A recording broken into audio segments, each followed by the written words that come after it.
Buenas, aquí estamos de nuevo en un vídeo sobre el crecimiento exponencial, es el segundo. Vamos a ver un ejemplo un poco más complejo y cómo, debido a ello, tenemos que aprender una nueva operación matemática. El problema dice lo siguiente: la propagación de un virus en un cultivo experimental sigue un crecimiento del tipo n igual a 450 multiplicado por 3 elevado a t. Recordad que el primer número es lo que llamamos la población inicial y el segundo era el factor de crecimiento. Si me preguntaran cuántas bacterias o cuántos virus en este caso hay al principio, está claro que serían 450. ¿Cuántos virus habrá al cabo de 8 horas? Dijimos que solo hay que sustituir.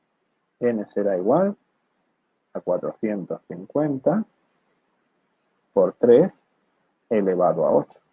Bueno, pues primero se hace el 3 elevado a 8, que no es elemental, y por lo tanto tenemos que hacerlo aquí. 3 elevado, esta tecla, recordarlo, que puede aparecer también x elevado ahí, a 8. Y nos dice 6.561. 6.561. Y todavía quedaría por multiplicarlo por 450, que es lo que vamos a hacer. Y da un número morrocotudo: 2.952.450. 2.592.450. En este caso, virus. Cuando hagáis el apartado B, vais a daros cuenta de que sale un número un poco extraño. Un número un poco extraño que hemos evitado siempre porque en la calculadora no se la traía la mayoría. Para 16 horas sería un caso idéntico: 450 por 3 elevado a 16. Y no sale el doble, porque el crecimiento es exponencial.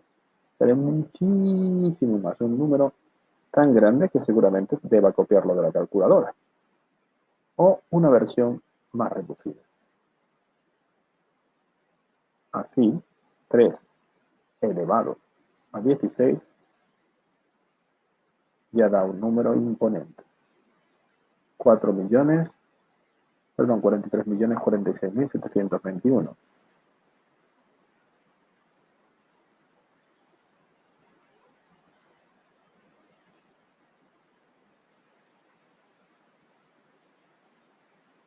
Vamos a poner este número.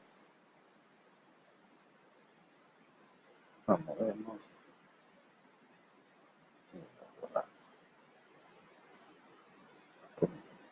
No puedo copiar.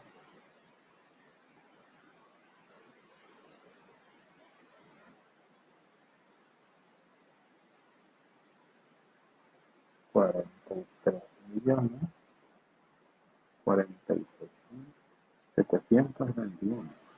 Que aún, encima, debemos multiplicarlo por 450. Por 450.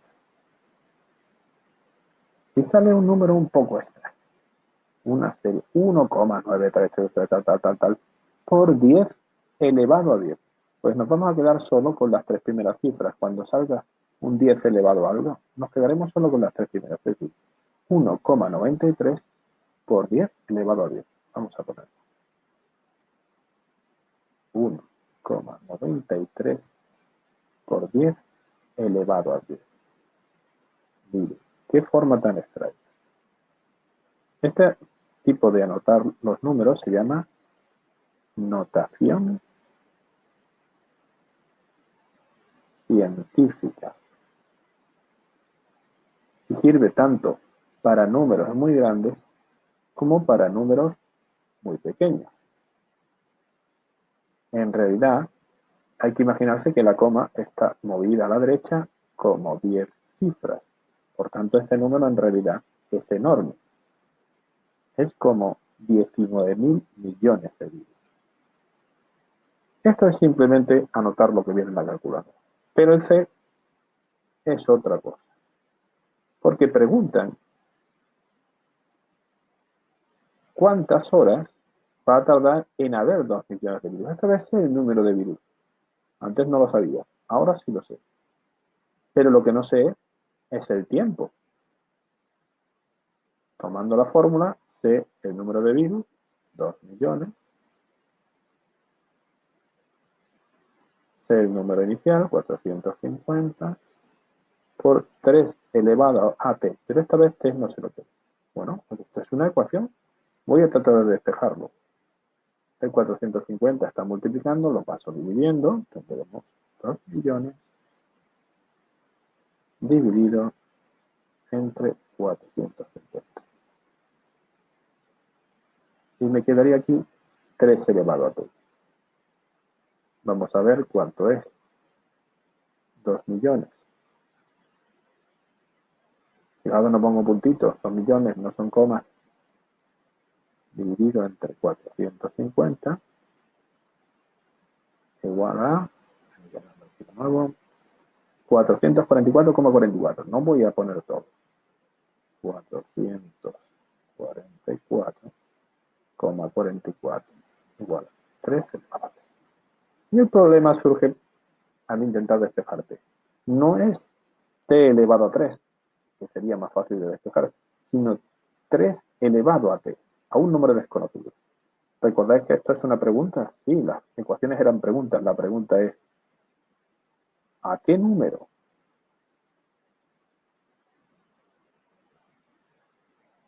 tengo que elevar 3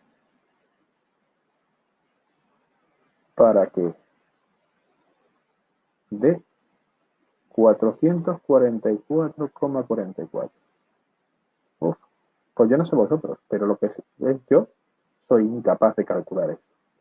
Y yo y la mayoría de los mortales.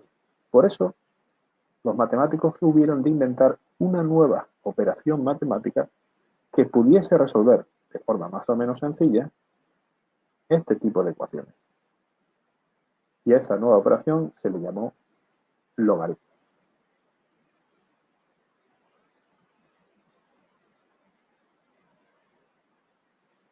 ¿Y qué son los logaritmos? Pues lo puedo decir, es una operación matemática, igual que la suma, igual que la resta, la multiplicación o la raíz cuadrada, pero son un poco más difíciles de calcular. Recordemos que todas las operaciones matemáticas en realidad son preguntas, unas muy sencillas y otras más complejas. Por ejemplo, 3 más 7 nos indica cuánto resulta de añadir 7 a 3.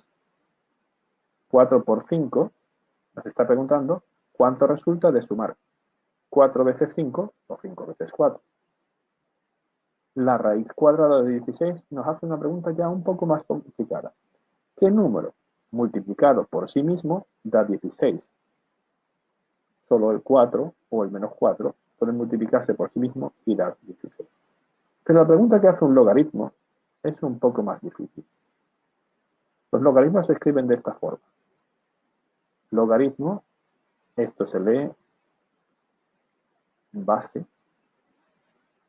logaritmo en base 2 de 32. Pero eso a nosotros no nos dice nada. ¿Qué significa de verdad? Entonces busca la respuesta a la pregunta, ¿a qué número tengo yo que elevar el 2 para que dé 32? Voy a ir probando. Si yo elevo 2 a 3, esto es 2 por 2 por 2, que es 2 por 2, 4 por 2, 8.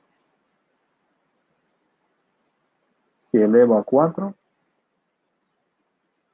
2 por 2 por 2 por 2, 2 por 2, 4 por 2, 8 por 2, 16. Tampoco es la respuesta. Si elevo a 5, 2 por 2 por 2 por 2 por 2, como estos 4 hemos dicho que ya eran 16 por 2, 32. Entonces la respuesta a la pregunta planteada por este logaritmo es decir, ¿cuál es el logaritmo en base 2 de 32? Es decir, ¿a qué número tengo que elevar 2 para que me dé 32? La respuesta es 5. En vídeos posteriores veremos cómo hacer logaritmos sencillos y cómo utilizar la calculadora cuando realmente sean más complejos. Espero que os haya gustado y hayáis entendido al menos gran parte. Vuestras dudas, por favor, a través de Google Classroom.